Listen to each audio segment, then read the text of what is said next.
तो बिना महंगे कोचिंग क्लासेस के पहले ही अटेम्प्ट में जेई क्रैक करना सुनने में थोड़ा मुश्किल लगता है ना। पर क्या हुआ अगर हम कहें कि बिना लाखों रुपए खर्च किए इसे क्लियर करना पूरी तरह से संभव है। आज के इस एक्सप्लेनर में हम एक ऐसे ही बिगिनर्स रोड मैप और जबरदस्त स्ट्रैटेजिक ब्लूप्रिंट को डिकोड करने वाले हैं। आंकड़े और स्रोत खुद बताते हैं कि सही दिशा में की गई सेल्फ स्टडी से यह गोल बिल्कुल अचीव किया जा सकता है। Okay, let's dive into this. आज की इस जर्नी का आउटलाइन कुछ इस तरह होगा। पहले हम द जीरो कोचिंग मिथ को तोड़ेंगे, उसके बाद ऑफिशियल सिलेबस पर पकड़ बनाने की बात होगी, फिर आएगा सही किताबों का चुनाव, मॉक टेस्ट्स और एरर लॉग्स का प्रैक्टिकल जादू, सतह प्लेटफॉर्म का मुफ्त उपयोग और सबसे आखिर में क्या चीजें बिल्कुल नहीं करनी है। तो चलिए शुरू करते हैं पहले सेक्शन से, द जीरो कोचिंग मिथ, क्योंकि डेटा खुद इस बात की गवाही देता है कि सेल्फ स्टडी वाकई में काम करती है। आप जानते हैं, आईआईटी दिल्ली की एक रिपोर्ट आई थी और उसका ये आंकड़ा बड़ा ही माइंड ब्लोइंग है, 52%। जी हां, जेईई एडवांस क्वालिफाई करने वाले टोटल कैंडिडेट्स में से 52% ने बिना किसी फॉर्मल कोचिंग के सिर्फ और सिर्फ सेल्फ स्टडी के दम पर सफलता पाई है। तो ये मिथक तो यही पूरी तरह टूट जाता है कि लाखों की कोचिंग के बिना सिलेक्शन नहीं हो सकता। इसी बात को थोड़ा और गहराई से समझें तो एक सेल्फ टॉट आईआईटीएन है ऋतिक बहेती। उनका ये अनुभव सच में एक गेम चेंजर है। उन्होंने एकदम पॉइंट की बात कही है कि देखिए, अगर प्रैक्टिस क्वेश्चंस खुद से हल नहीं किए जा रहे हैं तो लगातार वीडियो लेक्चर्स देखने का लगभग जीरो बेनिफिट है। मतलब पैसिव वॉचिंग से कुछ नहीं होता, असली सीख प्रश्नों को खुद हल करने से ही आती है।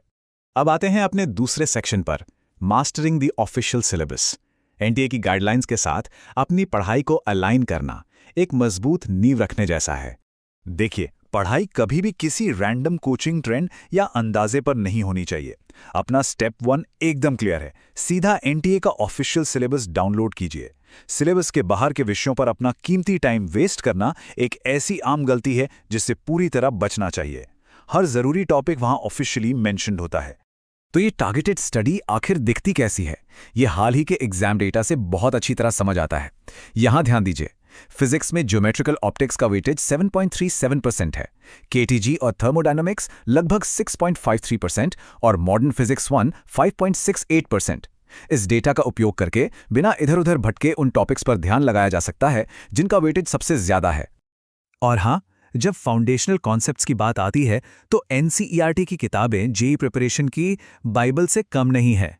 लिटरली, खास करके केमिस्ट्री में, जहां कई बार क्वेश्चंस एकदम सीधे एनसीईआरटी के टेक्स्ट से निकल कर आ जाते हैं। तो किसी भी बड़ी मोटी एडवांस रेफरेंस बुक को छूने से पहले एनसीईआरटी को पूरी तरह से पढ़ना और समझना एक नॉन नेगोशिएबल स्टेप है। चलिए आगे बढ़ते हैं तीसरे हिस्से की तरफ, चूजिंग द राइट बुक्स। यहां हमारा मंत्र एकदम साफ होना चाहिए, क्वालिटी ओवर क्वांटिटी। मार्केट में हजारों किताबें हैं और वहीं पर भटकाव शुरू होता है। इसलिए कंफ्यूजन दूर करने के लिए ये रही एक डेफिनेटिव बुक लिस्ट।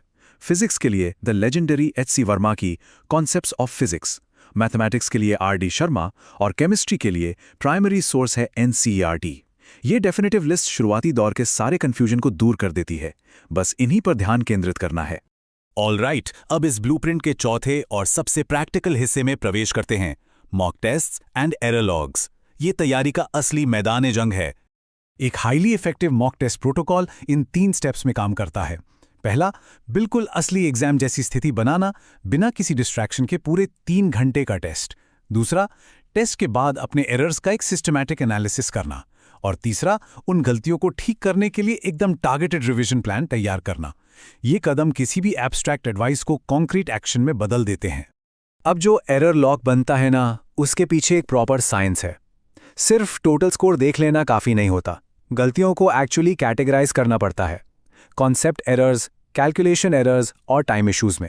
उदाहरण के लिए, अगर टेस्ट 1 में 7 कैलकुलेशन एरर्स दिख रहे हैं तो ये इस बात का सीधा संकेत है कि प्रैक्टिस की कमी है।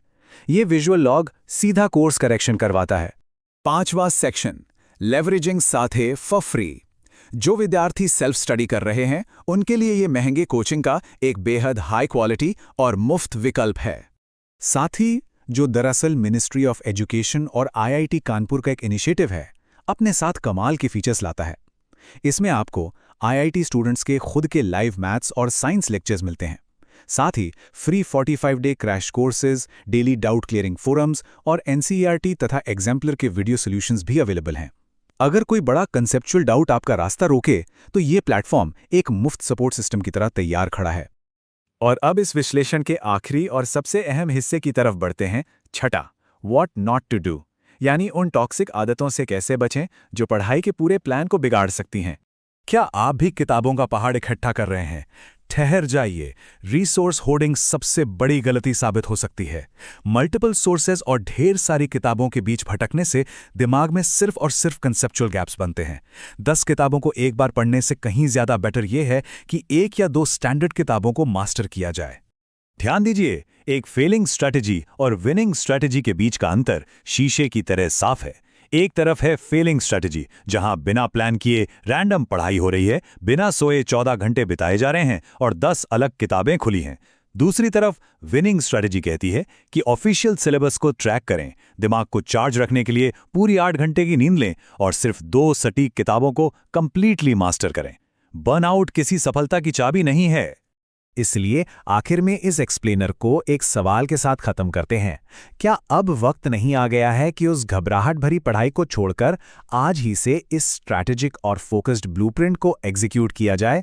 सही दिशा और स्ट्रक्चर्ड सेल्फ स्टडी के साथ आगे बढ़ने का रास्ता एकदम क्लियर है। उम्मीद है आज का ये विश्लेषण आपकी तैयारी में एक जबरदस्त मार्गदर्शक साबित होगा। पूरा वीडियो देखने के लिए दिल से धन्यवाद। अगर आपको ये वीडियो उपयोगी लगा हो तो ऐसे ही ज्ञानवर्धक और प्रेरणादायक वीडियोस देखने के लिए हमारे चैनल को अभी सब्सक्राइब करें।